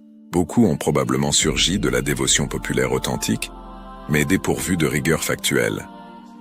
D'autres peuvent être des embellissements pieux d'événements plus simples. Cependant, même en reconnaissant leur nature légendaire, ces histoires ont de la valeur. Elles révèlent comment Jean-Gabriel a été reçu par l'imagination chrétienne. Elles montrent l'impact profond que sa vie et sa mort ont eu sur des gens simples qui ont trouvé en lui un modèle de sainteté accessible. Elles expriment, dans un langage merveilleux et surnaturel, des vérités spirituelles sur le courage, la foi, le pardon et l'amour divin. Les légendes ne doivent donc pas être écartées simplement comme de la fiction. Elles sont le témoignage de la façon dont une sainteté authentique capture l'imagination populaire et inspire une dévotion qui transcende les frontières entre faits historiques et récits pieux. Elles font partie de la réception culturelle de Saint Jean-Gabriel, complétant les données historiques vérifiables avec des expressions de foi populaire. Aujourd'hui, plus de 180 ans après son martyre, l'héritage de Saint Jean-Gabriel Perboire reste vivant et pertinent. Son histoire continue d'inspirer les missionnaires, de fortifier les chrétiens persécutés et de défier tous les fidèles à vivre leur foi avec une authenticité radicale. En Chine, où il versa son sang, Jean-Gabriel est rappelé comme le premier prêtre lazariste martyrisé sur le sol chinois. Sa mort n'a pas intimidé la mission, mais paradoxalement, l'a renforcée. D'autres missionnaires, inspirés par son exemple, ont continué à arriver, prêts à tout risquer. Les communautés chrétiennes chinoises, voyant une telle fidélité, se sont fortifiées dans la foi. Le sang du martyr fut effectivement semence de chrétiens. Même durant les périodes de persécution intenses, spécialement sous le régime communiste au XXe siècle, les chrétiens chinois invoquaient Saint Jean-Gabriel. Son histoire leur rappelait que la persécution n'était pas nouvelle, que les martyrs ont toujours scellé de leur sang leur témoignage, que la fidélité vaut n'importe quel prix. Des évêques, prêtres et laïcs qui affrontèrent la prison, la torture et la mort sous la persécution communiste trouvaient de la force dans l'exemple de ce missionnaire français qui les avait précédés dans la souffrance. Aujourd'hui, avec une relative ouverture religieuse dans certaines parties de la Chine, des paroisses et communautés catholiques vénèrent Saint Jean-Gabriel comme patron spécial. Sa fête liturgique, le 11 septembre, est célébrée avec une dévotion particulière. Des églises dédiées à lui ont été construites. Des groupes de jeunes catholiques chinois étudient sa vie, y trouvant une pertinence surprenante pour les défis contemporains. En France, sa terre natale, Saint Jean-Gabriel est honoré comme fils illustre. Le Puech, le village où il est né, garde sa mémoire vivante. La maison où il a passé son enfance a été transformée en petit musée. Des pèlerins visitent régulièrement, touchés par l'histoire du garçon paysan devenu saint martyr. La paroisse locale célèbre sa fête avec une solennité spéciale, fière d'avoir produit un tel témoin du Christ. La congrégation de la mission, les Lazaristes, vénère Jean-Gabriel comme l'un de ses saints les plus illustres. séminaires et maisons de formation lazaristes à travers le monde, étudie sa vie comme exemple parfait de la spiritualité vincentienne, vécue jusqu'aux dernières conséquences. Des jeunes en discernement vocationnel trouvent en lui un modèle inspirant de missionnaire qui a uni contemplation et action, amour de Dieu et service aux pauvres. Les missionnaires catholiques de tous ordres et congrégations invoquent Saint Jean Gabriel comme patron. Son histoire leur rappelle qu'une évangélisation authentique peut exiger un sacrifice total. Elle les encourage à persévérer quand le travail semble infructueux, quand la solitude pèse, quand les difficultés semblent insurmontables. Si Jean Gabriel a pu maintenir sa fidélité dans des circonstances si extrêmes, ils peuvent aussi affronter leurs défis avec courage. Le message central de sa vie résonne particulièrement dans une ère contemporaine, marquée par la persécution religieuse dans de nombreuses parties du monde. Les chrétiens au Moyen-Orient, en Afrique, en Asie et dans d'autres régions affrontent des menaces réelles à cause de leur foi. L'histoire de Jean Gabriel n'est pas pour eux une relique ancienne, mais une réalité actuelle.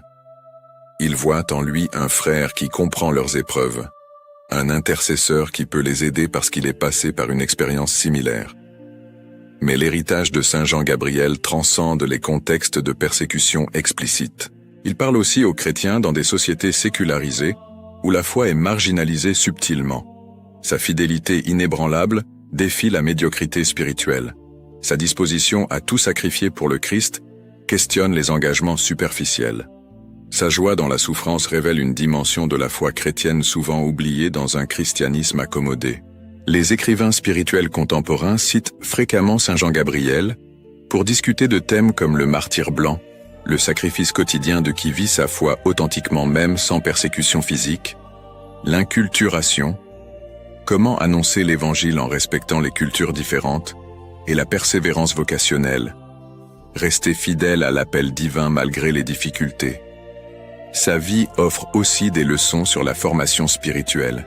La longue période de préparation qui précéda son départ pour la Chine ne fut pas du temps perdu.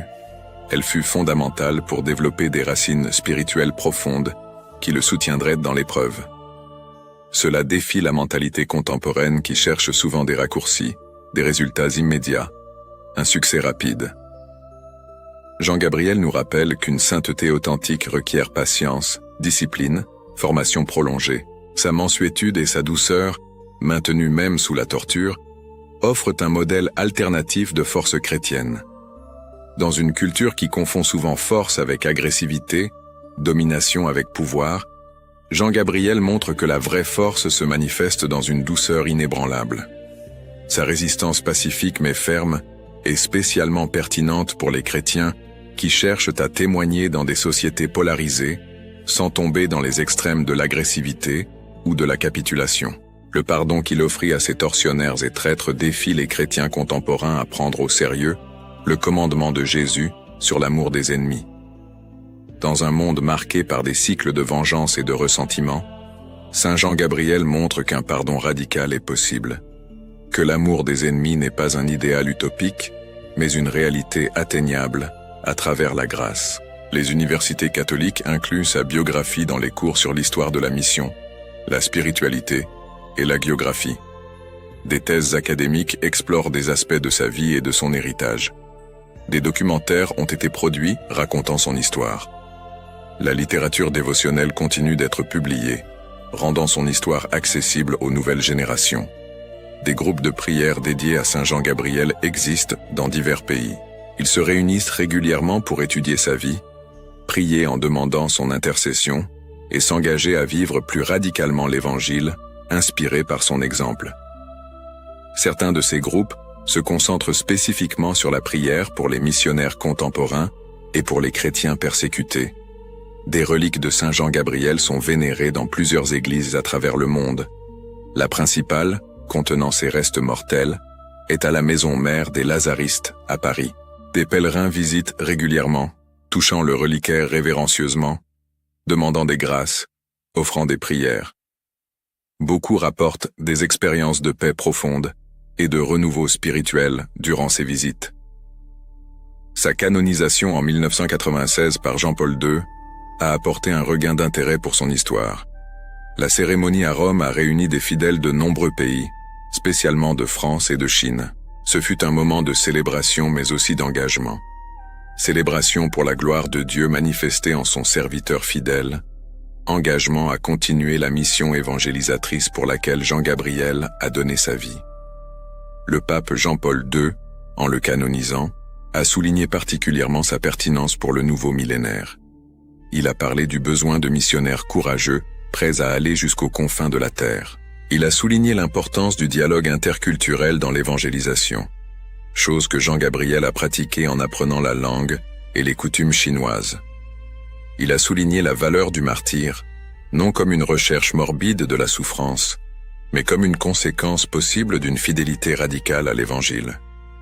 Aujourd'hui, quand on parle de nouvelle évangélisation, du besoin de rallumer la foi dans des sociétés déchristianisées, Saint Jean Gabriel émerge comme un modèle pertinent. Sa mission ne fut ni facile ni superficielle.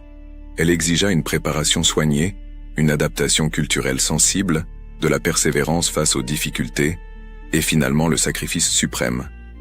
Ces mêmes éléments sont nécessaires pour une évangélisation efficace à n'importe quelle époque.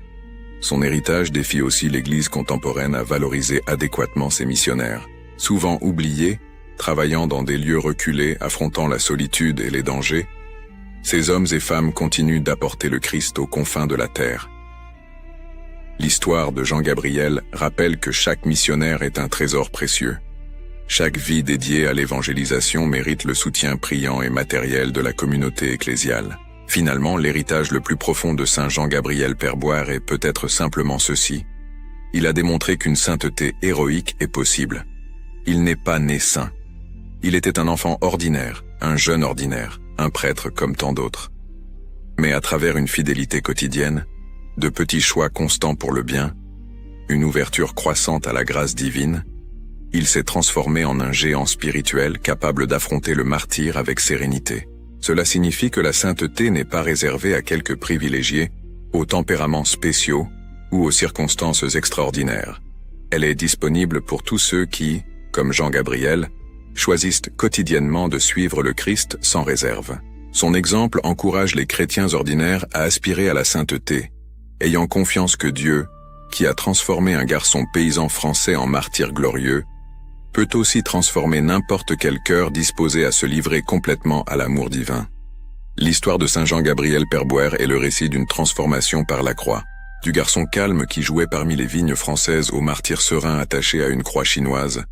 Son parcours fut une configuration graduelle au Christ crucifié et ressuscité. Il n'a pas cherché la souffrance pour elle-même. Il a cherché le Christ et a accepté la souffrance comme conséquence de cet amour radical. Lorsque nous regardons ce matin de septembre 1840, quand un missionnaire chétif mourut étranglé sur une place chinoise, nous pourrions voir une défaite. Une mission apparemment avortée, une vie gâchée, une mort sans sens. Mais le regard de la foi révèle la vérité opposée. Là était la victoire suprême, la mission accomplie, la vie pleinement réalisée, la mort chargée d'une signification éternelle. La croix qui semblait un instrument de destruction est devenue une porte vers la gloire. La souffrance qui semblait une malédiction s'est révélée être une bénédiction. La mort qui semblait une fin s'est montrée le début d'une vie qui ne finit jamais. Jean Gabriel, en se livrant complètement sur la croix, n'a pas perdu la vie mais l'a trouvée pleinement. Son histoire continue de parler à travers les siècles parce qu'elle touche des vérités universelles sur la condition humaine et l'appel divin. Elle parle de courage au milieu de la peur, de fidélité quand tout semble perdu, d'amour qui transcende la mort, d'espérance qui persiste même dans la nuit la plus sombre. Pour ceux qui affrontent des épreuves aujourd'hui, que ce soit une persécution religieuse explicite ou des luttes plus subtiles de la vie chrétienne dans un monde sécularisé, Saint Jean Gabriel offre inspiration et intercession. Sa vie dit « Il est possible de rester fidèle. Il est possible de garder la paix au milieu de la tempête. Il est possible d'aimer même quand tout invite à la haine. Il est possible de pardonner même quand tout réclame vengeance. » Pour les jeunes qui discernent une vocation, se demandant si cela vaut la peine de dédier une vie entière au service de Dieu, Jean Gabriel répond silencieusement à travers son exemple « Cela vaut la peine. Cela vaut chaque sacrifice. Cela vaut chaque renoncement. Cela vaut chaque difficulté. Parce qu'à la fin, ce qui reste ne sont pas les conforts temporaires que nous laissons derrière nous, mais l'amour que nous cultivons, les vies que nous touchons, le témoignage que nous donnons. Pour les parents qui prient pour leurs enfants, se demandant s'ils doivent encourager des vocations religieuses ou missionnaires, même en connaissant les dangers impliqués, la famille Perboire offre une réponse. Oui, c'est difficile de laisser partir un enfant. Oui, cela fait mal de ne plus le revoir dans cette vie. Mais quelle gloire de pouvoir dire « Mon fils a tout donné pour le Christ ». Quel honneur de participer à travers cette offrande douloureuse à la mission rédemptrice de Dieu. Pour l'Église universelle, Saint Jean Gabriel reste un rappel constant qu'une évangélisation authentique peut exiger un prix élevé. Ce n'est pas une entreprise sûre, confortable, prévisible. C'est une aventure dangereuse qui peut mener jusqu'au martyre. Mais c'est aussi la vocation la plus noble qui existe, participer à la mission du Christ de sauver le monde. Tant qu'il y aura des gens qui ne connaissent pas le Christ, la mission de Jean Gabriel reste pertinente. Tant qu'il y aura des chrétiens souffrant de persécution, son exemple reste nécessaire. Tant qu'il y aura des jeunes cherchant un sens à leur vie, son histoire reste inspirante. Tant qu'il y aura une église pèlerinant dans ce monde vers la patrie céleste, Saint Jean Gabriel Perboire demeurera un compagnon de route, un intercesseur puissant, un modèle lumineux. La croix où il est mort ne fut pas sa fin, mais sa glorification. Les cordes qui l'ont attaché ne l'ont pas emprisonné, mais l'ont libéré. L'étranglement qui a cessé sa respiration terrestre a initié sa vie éternelle.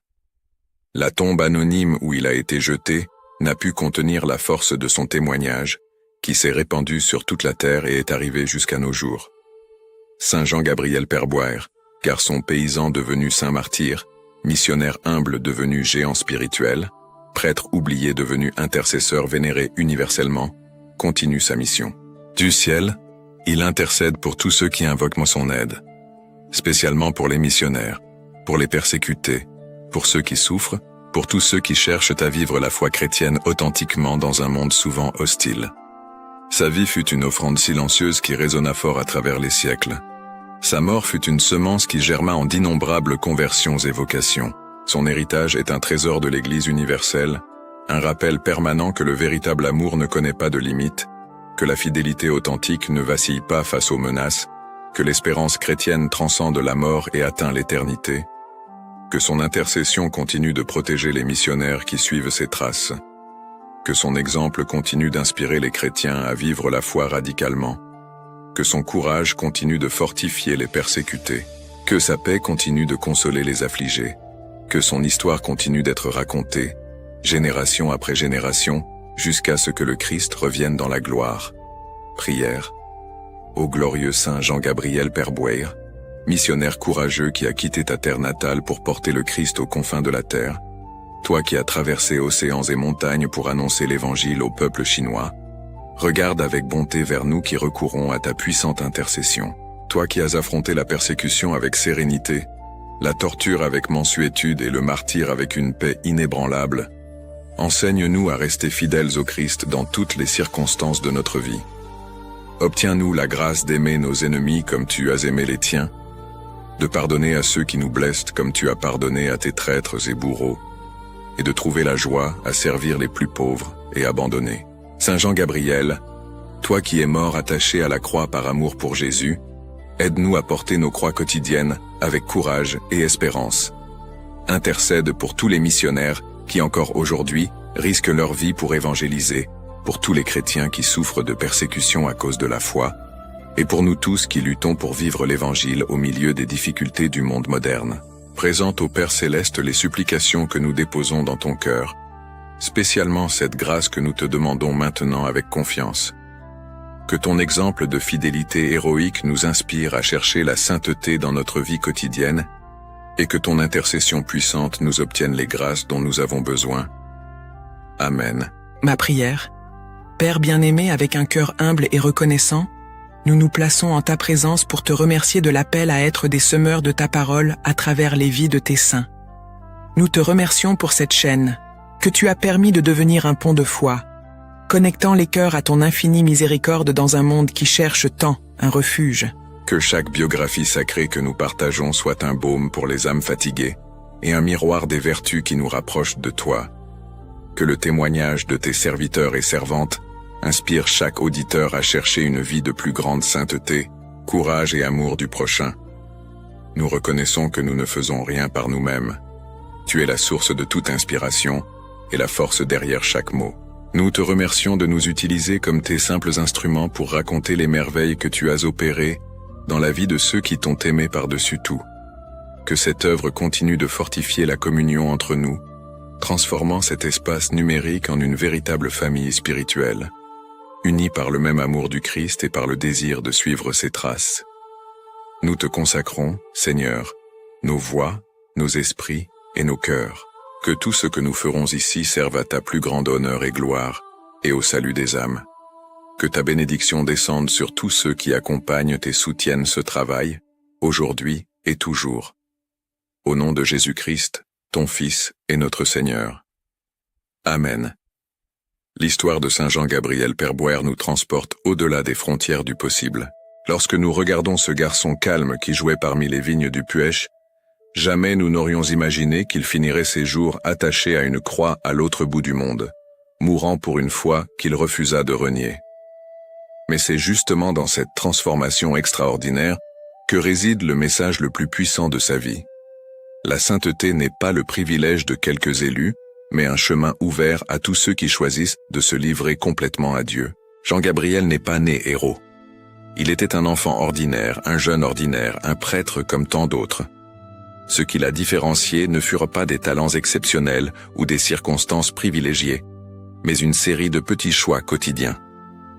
Choisir la prière quand il pouvait choisir le divertissement. Choisir le service quand il pouvait choisir le confort. Choisir la fidélité quand il pouvait choisir la convenance. Ces choix apparemment insignifiants, répétés jour après jour, année après année, ont façonné un caractère capable d'affronter le martyre avec une sérénité surnaturelle. Le courage de Jean-Gabriel ne fut pas l'absence de peur, mais une foi plus forte que la peur. Lorsqu'il était torturé brutalement, son corps tremblait et gémissait de douleur.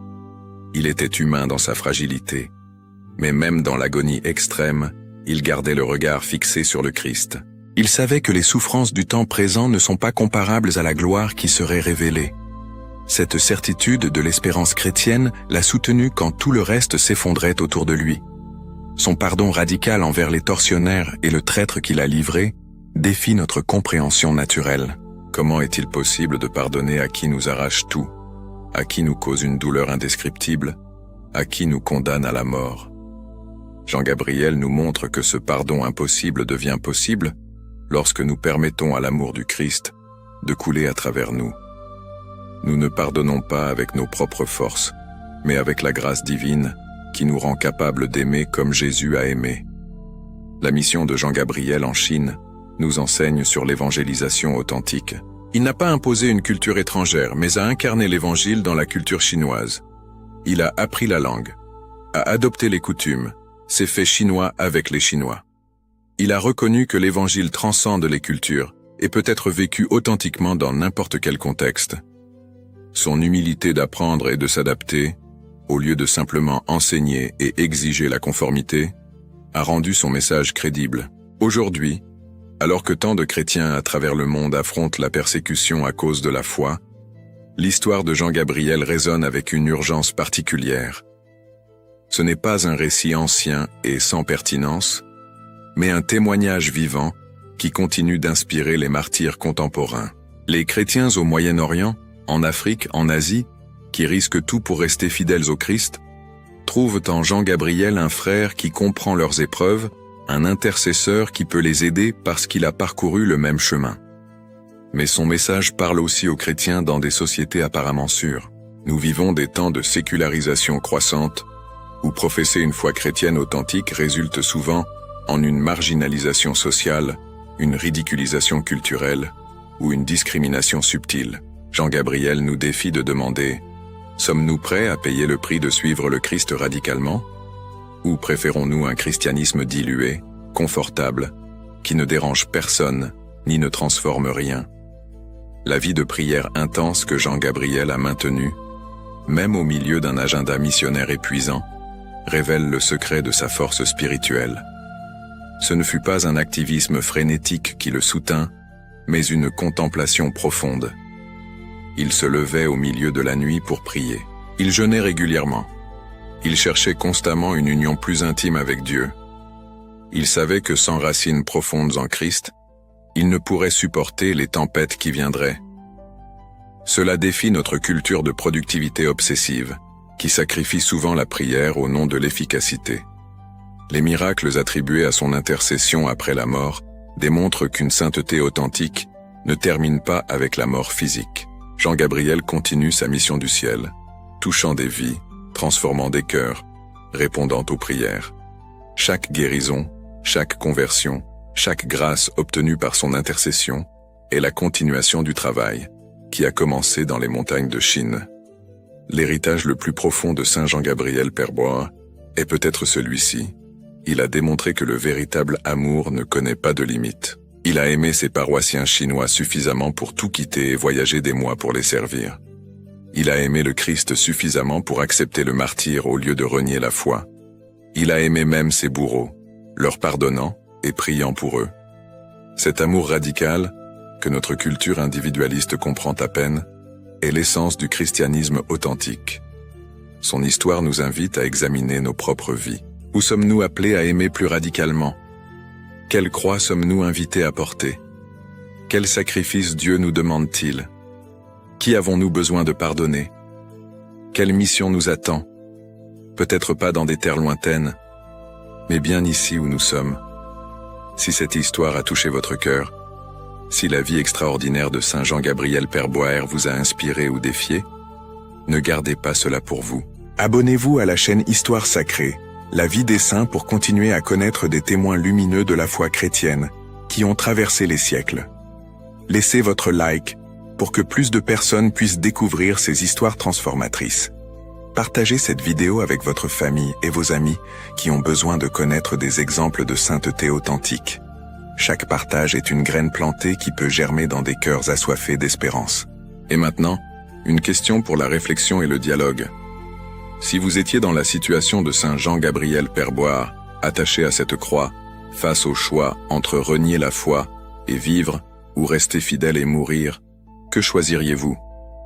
Soyez honnête avec vous-même.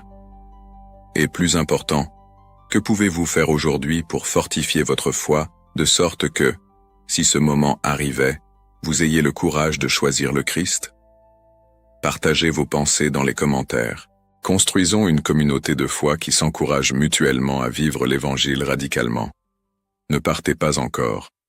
Juste au-dessus apparaissent des suggestions de vidéos choisies spécialement pour vous, avec d'autres histoires fascinantes de saints, qui, comme Jean Gabriel, ont transformé le monde à travers leur vie livrées à Dieu. Regardez l'une d'elles, et continuez ce voyage inspirant à travers l'histoire de la sainteté chrétienne. À la prochaine vidéo. Et que Saint Jean Gabriel Perbois intercède pour nous tous.